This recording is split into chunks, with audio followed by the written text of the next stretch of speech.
Good morning दोस्तों। आज मेरे साथ चार्टर्ड अकाउंटेंट विनम्र गुप्ता जी और शशिपाल जी सैर करने के लिए निकले हुए हैं। तो मैंने इनसे डिस्कस किया कि इस बार बजट में क्या बेनिफिट्स होंगे। मैं बहुत खुश था कि 7 लाख का बेनिफिट होगा, बट इन्होंने जो बेनिफिट बताए मैं तो हैरान रह गया कि बिज़नेसमैन के लिए इतने बड़े बेनिफिट दिए जा रहे हैं एमएसएमई के थ्रू। सो मैं विनम्र गुप्ता जी से अनुरोध करूंगा, शशिपाल जी से अनुरोध करूंगा कि वो इसके बारे में कुछ अच्छे से बताएं। देखिए, एमएसएमई सेक्टर में 3 तरह के एंटरप्राइजेस कवर्ड हैं, माइक्रो एंटरप्राइजेस, स्मॉल एंटरप्राइजेस और मीडियम एंटरप्राइजेस। अब इसमें जो माइक्रो और स्मॉल एंटरप्राइजेस यानी कि वो एंटरप्राइजेस जिनकी की टर्नओवर 50 करोड़ तक है और investment in plant and machinery जो है वो 10 करोड़ तक है, ऐसे एंटरप्राइजेस अगर किसी को भी गुड्स अपने सप्लाई करते हैं तो गुड्स की एक्चुअल डिलीवरी के 15 डेज़ के अंदर वो पेमेंट नहीं आती, अगर कोई भी कस्टमर उसके विदिन 15 डेज़ अगर पेमेंट नहीं करता तो जितना भी उसने खर्चा क्लेम किया था उस परचेज़ के लिए वो उसकी इनकम में ऐड बैक हो जाएगा और उसको डिडक्शन उसी साल में मिलेगी जिस साल में वो एक्चुअल पेमेंट करेगा। और अगर ये जो एमएसएमई सप्लायर और जो कस्टमर है आपस में एक एग्रीमेंट कर लेते हैं कि जी हमें वो पीरियड जो है एक रिटर्न एग्रीमेंट कर लेते हैं कि अगर हमें पीरियड जो है वो 15 डेज़ से आगे बढ़ाना है तो उसकी मैक्सिमम लेंथ जो है वो 45 डेज़ हो सकती है। आप 45 डेज़ से ज़्यादा का एग्रीमेंट भी एमएसएमई लॉ के मुताबिक नहीं कर सकते। और इनकम टैक्स लॉ में जो बदलाव आया है कि ये आपको उसी साल में आपको एज डिडक्शन मिलेगी जिस साल में आप एक्चुअल पेमेंट करेंगे। और इवन कि अगर आप till due date of filing of return भी पिछले साल की पेमेंट कर देते हैं तब भी आपको डिडक्शन उसी साल में मिलेगी जिस साल में आप एक्चुअल पेमेंट करते हैं, ना कि इस वजह से कि जी आपने till due date of filing of return आपने वो पेमेंट कर दी है। और जीएसटी लॉ में हमें ऑलरेडी मालूम है कि अगर आप 180 डेज़ के अंदर किसी भी सप्लायर की पेमेंट नहीं करते तो आपको इनपुट टैक्स क्रेडिट ब्याज के साथ वापस करना पड़ता है।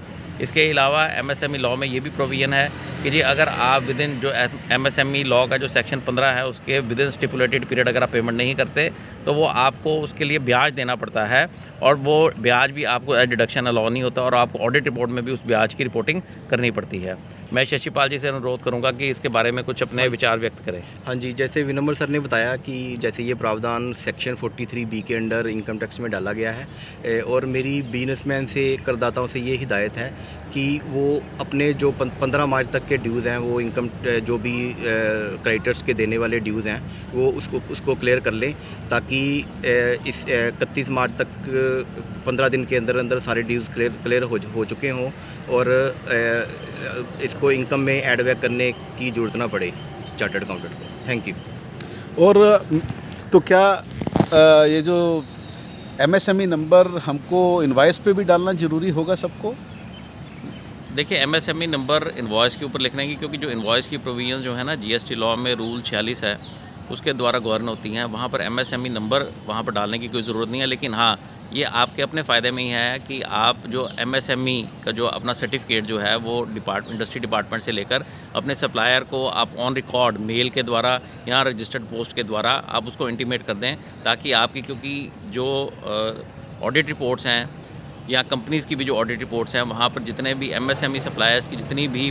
जो ओल्ड पेमेंट्स हैं वो अलग से उनको क्लासीफाई करनी पड़ती हैं और इनकम टैक्स जो रिटर्न्स हैं वहाँ पे भी अलग से दिखानी पड़ती हैं। तो ये हमारे अपने बेनिफिट में है कि हम अलग से उनको कम्युनिकेट कर दें कि जी ये कि हम लोग एमएसएमई में रजिस्टर्ड हैं ताकि हमारी पेमेंट डिले ना हो। अगर हम एमएसएमई का नंबर डाल देते हैं तो क्या इससे कुछ प्रॉब्लम आ सकती है? नहीं, आप एडिशनल पर्टिकुलर्स डेफिनेटली डाल सकते हैं क्योंकि आप इनवॉइस में अगर आप कुछ भी चीज़ें ऐड करना चाहते हैं तो ऐसी कोई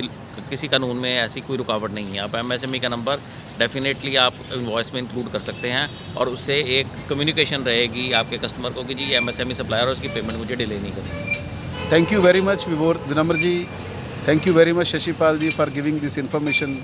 थैंक्स अ लॉट।